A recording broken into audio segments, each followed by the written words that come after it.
Hi everyone, today we are going to review another horrible case with you. Please support my channel, click on subscribe and on the bell. He lives with a grief that will never go away after two close women in his life were deprived of their lives by criminals. There's a saying that lightning never strikes the same place twice. But our hero, by a cruel twist of fate, has experienced the opposite. Jim Larson lost two beloved women at the hands of random criminals 7 years apart. His life was torn apart twice by men who enter the lives of others only in the worst nightmares. It began with his sister. Sonia Larson, who aspired to become a teacher, had just started her freshman year at the University of Florida. One August evening in 1990, she went to Walmart with her roommate, Christina Powell, to buy some essentials. Danny Rowling, a drifter who claimed to be possessed and following a demon's instructions, spotted the two young women and followed them home. He broke into the dormitory and caught them asleep in their beds. He stabbed them repeatedly. Danny Rowling, known as the Gainesville Criminal, took the lives of and mutilated 5 college students in Florida, leaving the families of his victims and people across the country in shock. There were more deaths, but people remember the name of the serial criminal and forget his victims. But not in our story. The tragic loss of Sonia Larson never stopped haunting her family, leaving a deep wound from the loss of a daughter and a sister. Not even in their darkest dreams could the Larson family have imagined that the tragic, violent death in their family would repeat, forcing them to relive the nightmare all over again. On the morning of June 10, 1997, Carla Larson dropped her daughter off at daycare and headed to work at Centex Rooney, where she worked as a project engineer. It was an unbearably hot day on the construction site in Florida. Shortly before lunch, Carla told her colleague, Cindy Harris, that she would be a little late, as she planned to stop by the grocery store to pick up food and drinks for an afternoon meeting. Around noon, she left work and headed to the new grocery store on International Drive near Osceola. A couple of hours passed and Carla Larson didn't return to work. She was supposed to be at an important meeting but never showed up. Her colleagues grew concerned and began searching on their own, retracing Carla's route from the site to the supermarket she had planned to visit. They still held out hope that her car might have broken down, her phone might have died, or some other minor incident had delayed her return. But the search proved fruitless. There was no sign of Carla, her presence, or her car anywhere. Around 4 p.m., Cindy called Carla's husband, Jim Larson, to tell him that Carla hadn't returned from the store and hadn't been at work since noon. Jim called the Orange County Sheriff's Office to report his wife's disappearance. Their romance began 8 years ago when they were both in college. Jim was studying graphic design and was completely captivated by Carla's beauty and charm. He couldn't believe his luck in finding someone like her, kind, thoughtful, and compassionate. The feeling was mutual, and in time, they got married. They settled into a small home on Stone Court in Orlando. It was Carla who pulled Jim back from the edge, helping him rediscover the will to live. After the tragic loss of his sister, she held him, reminded him of the good things, the reasons to keep going, and find happiness again. Carla graduated from the University of Florida with a degree in civil engineering, and they moved to Atlanta, then back to Florida, in search of job opportunities while building their lives together. She wanted a child, but Jim hesitated, not wanting to bring a new life into a world where people like Danny Rowling preyed on the innocent. Finally, after extensive counseling and his wife's unwavering support, Jim found some peace of mind. Soon, the Larsons welcomed their long-awaited daughter, Jessica. They bought a small house on a quiet cul-de-sac in Orlando. They installed solid locks and a home security system. Jim even bought a guard dog to make sure his family was fully protected both inside and outside their home. Carla was set to work on a new amusement park project in Orlando, while Jim took a job at a local store. They were happy, finding joy in everyday moments. Carla and Jim balanced their responsibilities as parents without neglecting their important and demanding jobs. But one day, the peaceful life Jim had worked so hard to create took a tragic turn. On an ordinary summer day, Carla disappeared. Tom Woodard was on duty when he received a radio call about Jim's report of Carla Larson's disappearance. A seasoned officer, Tom assumed this was another case of a domestic argument, so he didn't take it too seriously at first. However, he decided to check the situation anyway. When talking to Jim, the sheriff noticed something odd.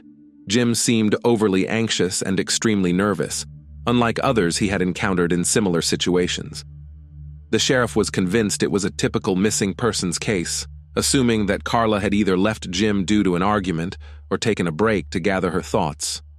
But there had been no family issues, no fights. Everything was stable and happy. What Tom Woodard didn't know at the time was that Jim, having gone through the ordeal in Gainesville and still grappling with the trauma of losing his sister, was under immense pressure from the fear of losing his wife. He feared that this disappearance could once again end in the loss of a beloved woman. The search for Carla began. Family members insisted that it was highly unlikely that Mrs. Larson would have left her family, especially since she had a 1-year-old daughter and a strong marriage. During questioning, 37-year-old Jim Larson said he had been working at Home Depot until 3 p.m. That afternoon, around 4 p.m., he received a call from someone at his wife's workplace telling him that she hadn't been seen since noon. But how could a young woman vanish from a supermarket parking lot in broad daylight, like the protagonist in the movie The Vanishing, starring Sandra Bullock? Eyewitness reports helped confirm that the missing woman was indeed last seen heading toward a grocery store near the construction site. A signed receipt from the store verified that she had made it there and purchased the items she planned to buy. The question remained, what happened after Carla left the supermarket? She could have met someone. Investigators were trying to determine the time and location where the woman went missing, as her white-gray Ford Explorer, with the license plate TGX99V, was also missing. Eyewitnesses further reported seeing a white Ford Explorer speeding recklessly on a dirt road near a wooded area in the afternoon. The driver was described as a white male with dark hair and a deep tan. A composite sketch of the suspected abductor was created. A search team was sent to the area to investigate, as the vehicle could be a crime scene. Orlando is not a place where such things happen often. So many volunteers joined the search for Carla. News of the young woman's disappearance from the supermarket parking lot terrified the city's residents, especially those in College Park. The volunteers put up flyers in grocery stores and at bus stops. Search teams combed through the area surrounding the store. With each passing hour, the search radius grew larger. A helicopter was brought in to survey more ground. During the entire 2-day search, the homicide department and Carla's colleagues refused to give up, even as hopes of finding her alive became increasingly slim with each passing minute. Early in the morning on June 12th, after 36 hours of searching the same area repeatedly, 2 of Carla's co-workers stumbled upon something. The mutilated body of a woman lay in a swamp, covered by a towel. After the gruesome discovery, one of the men explained that he and his friend had gotten out of the car to look around when they suddenly caught a strange smell, but couldn't figure out where it was coming from. Jack lit a cigarette from the small flicker of his lighter. A slight breeze carried the scent in their direction. They walked slowly for about 70 feet, and at 3:39 p.m. they found the woman. She was lying behind a bush in the swampy area, partially covered by sand. The men had to stare for a long time to realize that what they found was, in fact, Carla Larson, who had disappeared 2 days earlier. Her long blonde braid was loose down her back. She was undressed, and her head was covered with a blue towel. All her jewelry was gone, except for her wedding ring. Jim Larson and his family were conducting their own search in the area when they saw the patrol cars. A police chaplain informed Jim about the discovery in the woods. When the police found her, half covered in sand, he felt nothing. But no one knew that inside, the man had already burned out, consumed by emotional agony. The police were so puzzled by Mr. Larson's behavior that they subjected him to a polygraph test to determine whether he was involved in her death. Local residents who had been following the search for Carla even accused Larson of seeming too detached during the investigation. But what they didn't understand was that he was simply spent. Jim couldn't believe this had happened to him twice. He stopped eating and sleeping. He lost a lot of weight and walked around with dark circles under his eyes. The police cordoned off the crime scene, called in the medical examiner, and brought investigators to what they believed could be the site of a crime. After the initial inspection of the location where the body was found, investigators suspected that there had been an assault, as the victim was found without clothes and all her jewelry was missing except for her wedding ring. So was it an assault or a robbery? The criminal didn't just take valuables, they also took a woman's life. However, first, they needed to confirm whether the body found was, in fact, Carla Larson. The intense heat and humidity in Florida had taken their toll. Identifying the body had become extremely difficult due to the rain, animal activity, and insects. The body had begun to decompose, which altered its chemical composition, and the forensic team worried about the DNA evidence they could collect. Time was running out. Nevertheless, investigators were nearly certain that the badly decomposed body belonged to Mrs. Larson, because her car had last been seen in that area. The towel found on the victim was identified by Jim Larson, who confirmed that a towel like it had been in his wife's car. Her usual clothes were missing, along with her handbag. The autopsy report deeply upset the investigators. The decomposition had destroyed all evidence and traces that could lead to the criminal. The report concluded that the cause of death was strangulation, and the suspected assault was not confirmed. Could a woman really have been deprived of her life over a few pieces of jewelry and a car? Since the body didn't lead them to the criminal, the next priority was to find the car. It might contain the clues and answers the family and the public were desperately seeking. The white Ford Explorer with the license plate TGX99V was declared missing. Information about the vehicle was shared in the press and on television. After 2 weeks of waiting, the police received a crucial phone call. On June 26, 1997, at 11:23 p.m., a call came in reporting a truck on fire in a vacant lot in Cocoa Beach, but it was black. As the vehicle burned, it became clear that the black color wasn't soot or ash, nor was it the original color of the car. In certain areas of the body, white paint showed through after the fire. Excessive spray on the tires revealed that the black paint had been applied unprofessionally with a cheap can of spray paint. The vehicle was brought to the police garage, where forensic technicians began their work. During the investigation, it was determined that the burned truck, located 62 miles from Orlando, was indeed white in color and belonged to the victim. From Jim, experts learned that the vehicle had been equipped with a radar detector. Despite the fire damage, detectives managed to find the mount where the detector had been, confirming that the car belonged to the Larsons. The police focused their efforts on locating the radar detector. The investigation stalled until an unexpected love triangle helped crack the case and find her criminal. In Central Florida, there are hundreds of vehicles just like hers, but one phone call from a woman drew particular attention from the detectives because of the bizarre story she had to tell. On the day Carla Larson disappeared, Angel Huggins and her family had arrived in Orlando. Angel explained that although they had come to Orlando together, she left the city without her husband. Angel told Orange County detectives Cameron Wire and John Linner that their family trip had turned into a disaster due to substance abuse, violence, and infidelity. Their family vacation ended the night it began, on June 9th, at a motel near Disneyland. Angel Huggins recounted that her husband, John Huggins, had nearly strangled her into unconsciousness because she had refused to be intimate with him. The next morning, he left the motel on West Highway 192 and didn't return until noon. Later that day, John Huggins arrived at Angel's mother's house in Melbourne, driving a white truck that matched the description of the victim's vehicle. John and Angel were in the process of divorcing, and she was furious with him over his infidelity. During their stay in Melbourne, John had gotten involved with Angel's sister, Tammy. She also told the detectives about John's friend, Kevin Smith, who had allowed Huggins to park the white SUV at his house for a few days. The detectives were very interested in this story, so they went to Kevin's house to ask him some questions. But Kevin wasn't home, and it was his girlfriend who answered the door.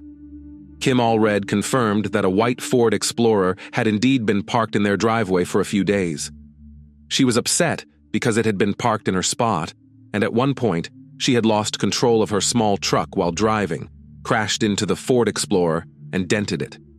Her truck still had some white paint from the Explorer on it. Collision specialists took a small paint sample and sent it to the lab to confirm whether it belonged to Carla's car. This was necessary to prove Kevin Smith's involvement in the disappearance of Carla's car, as the paint from Mrs. Larson's vehicle had been found on Kim's car. The police were close to proving that Carla's Ford Explorer had been parked at Kevin Smith's house, but before they could establish his full involvement, they still had questions for him. They needed to find out who had been driving the SUV. Kevin Smith refused to say who the driver was, even though he matched the sketch of the man seen driving Carla's car that day. He also mentioned that his friend John Huggins had asked him to park the car temporarily. Kevin inspected the vehicle and noticed a radar detector inside the truck. He ripped it out of the car and kept it for a while, but fearing he might get caught, he hid it in the yard. Smith claimed he had nothing to do with the car, stating that his friend John Huggins had driven it to the parking spot. Kevin feared the car might have been stolen, but he wasn't willing to betray his friend. He was eager to prove he wasn't lying and wasn't involved in the woman's disappearance. After speaking with the police, Kevin voluntarily handed over the radar detector. The police interrogated Kevin further, and he eventually admitted to finding the radar detector, wiping off all fingerprints, and throwing it into the bushes near his house. The police recovered the detector and confirmed that it belonged to the victim. By tracing the serial number, detectives confirmed that it had been installed in Carla's car, providing the first solid proof that her vehicle had been parked at Kevin's and that John Huggins had driven it there. Now investigators had a paint match, the radar detector, and they had found the vehicle, but the key question remained unanswered. John Huggins immediately became the prime suspect. A deep dive into John Huggins's past revealed an extensive criminal history. He had a record of committing armed robberies and was a known bank thief. It turned out that there were active warrants for John's arrest for robberies in Florida, and he was known to carry weapons. When John Huggins' face appeared on TV, victims of his previous crimes recognized him, as he had a long rap sheet. He had robbed banks, looted convenience stores, and committed armed assaults. But before making an arrest, the police wanted to ensure the evidence against him was solid, especially since the fate of Carla's jewelry was still unknown. To recap, diamond earrings, a garnet ring, a chain, and a pendant had all been taken from the victim. But the search for the jewelry threatened to drag on, until detectives caught another lucky break. In a phone call, Angel Huggins reported that she had made a disturbing discovery that might bring the investigation to an end and put Carla's criminal behind bars. She explained that she and her mother had searched the house and found one of Carla's missing pieces of jewelry. Following Angel's call, the police conducted 2 extensive searches of Angel's mother's house and the shed on the property, but they were unable to find any incriminating evidence. However, while reaching for insect spray in the shed, the woman noticed a screwdriver on top of a box. On a whim, she unscrewed the lid of an electrical box in the shed and found the victim's jewelry hidden inside. No fingerprints were found on the jewelry, the electrical box, or its lid. Looking at the final piece of the puzzle, we see John driving a stolen car. The radar detector recovered the attempt to strangle his wife at the hotel. The hotel room they stayed in was directly across from the supermarket, and the dates of their stay matched the day Carla disappeared. On May 28, 1998, John Huggins was charged with the crime of taking Carla Larson's life, as well as car theft, abduction, and robbery. John Huggins was arrested in Maryland. After he was indicted by a grand jury in Orange County, Huggins filed a motion to have his case moved. The trial court granted the motion, transferring the case to Duval County. On January 25, 1999, 2 years after Carla Larson's death, the case finally went to trial. During the trial, as the jury reviewed the overwhelming evidence of his guilt, They heard about Carla Larson's last horrifying moments. We have to ask ourselves, based on the evidence, what went through Carla's mind that made her feel safe getting into a car with a criminal? But she didn't get into the car willingly. He followed her to her vehicle. And all of this happened on a regular day in a busy shopping center parking lot. At trial, the prosecution laid out its version of the events of that tragic day. After the argument with his wife, John needed an outlet for his anger and to calm down. He began looking for a target to rob and get some quick cash. In the parking lot, he came across Carla Larson and thought she would be an easy victim. The young, blonde, beautiful woman caught his attention. John Huggins approached her in the parking lot, armed with a gun, and forced her to remain silent and get into the car. His initial plan was to steal the vehicle, which he intended to use later. He drove her to the nearest wooded area, forced her out of the car, and made her undress. He likely had intentions of assaulting her, but he was so furious with his wife that he couldn't go through with it. His anger toward Angel was so overwhelming that he lashed out at another woman, ending her life in a fit of rage. So, in his mind, the way to deal with an argument with his wife was to end the life of another woman, a wife and mother. According to court documents, investigators believed that the 30-year-old Orlando resident had been assaulted, but this was never publicly confirmed as there was no definitive proof. Huggins was never charged with assault. The North Carolina prosecutor was awaiting results from tests on the fluids collected at the crime scene. Huggins had a long criminal record for domestic violence, armed robbery, and burglary, but he had never been charged with a crime of this nature. Unlike Danny Rowling, he had never deprived someone of their life before. In July, after his arrest, he refused to provide a DNA sample. In response, detectives brought him Marlboro Lights and allowed him to smoke during a 2-hour interrogation. According to court records, investigators collected 8 saliva-stained cigarette filters and sent them for DNA analysis. The evidence was circumstantial, but the prosecution's case was strong, and the jury's opinion was far more critical. Dr. Shashi Gore, a medical expert in the case, testified at trial that the significant decomposition of the body indicated it had been there for about 2 days. Based on autopsy results, it was determined that the cause of death was strangulation. On February 3, 1999, John Huggins was found guilty of first-degree deprivation of life, vehicle theft, robbery, and abduction. The jury recommended the death penalty by a vote of 8-4. After considering the aggravating and mitigating factors, the trial court sentenced Huggins to death. John Huggins maintained his innocence and filed an appeal, delaying his punishment. On September 19, 2002, the trial court issued a new ruling, sentencing Huggins to death for his first-degree conviction. The trial court found 5 aggravating factors, as previously established by the jury, and 13 non-statutory mitigating factors. The trial court also sentenced him to 60 days for petty theft, 30 years for vehicle theft, and life imprisonment for abduction. John Huggins remained in the Orange County Jail without bail, continuing to claim his innocence in the first-degree conviction. For the 10 years following the trial, John Huggins remained on death row, maintaining his innocence. His death sentence was carried out by lethal injection on September 19, 2002. Reflecting on Carla Larson's case, it's clear that this could have happened to anyone. Carla wasn't doing anything dangerous or risky. She should have been completely safe. Jim Larson is convinced that the pain never truly goes away. You just have to learn to live with it. In an interview, Mr. Larson said, "The love of my life is gone. Our story wasn't supposed to end in such a tragic way. Carla and I could have done anything. We went rafting, climbed mountains, went on hikes, ran together. She looked at me with her bright blue, happy eyes. One thing that haunts me to this day is that Carla, because of what happened to Sonia in Gainesville, knew exactly how it was going to end when John Huggins took control of her. So her final moments were spent in the full realization of the horror and the expectation of her death." This event left Mr. Larson with a deep void and an unrelenting, numbing pain.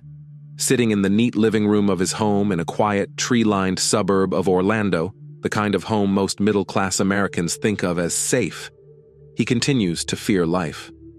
But those who haven't lost two loved ones don't see the world through Jim Larson's eyes.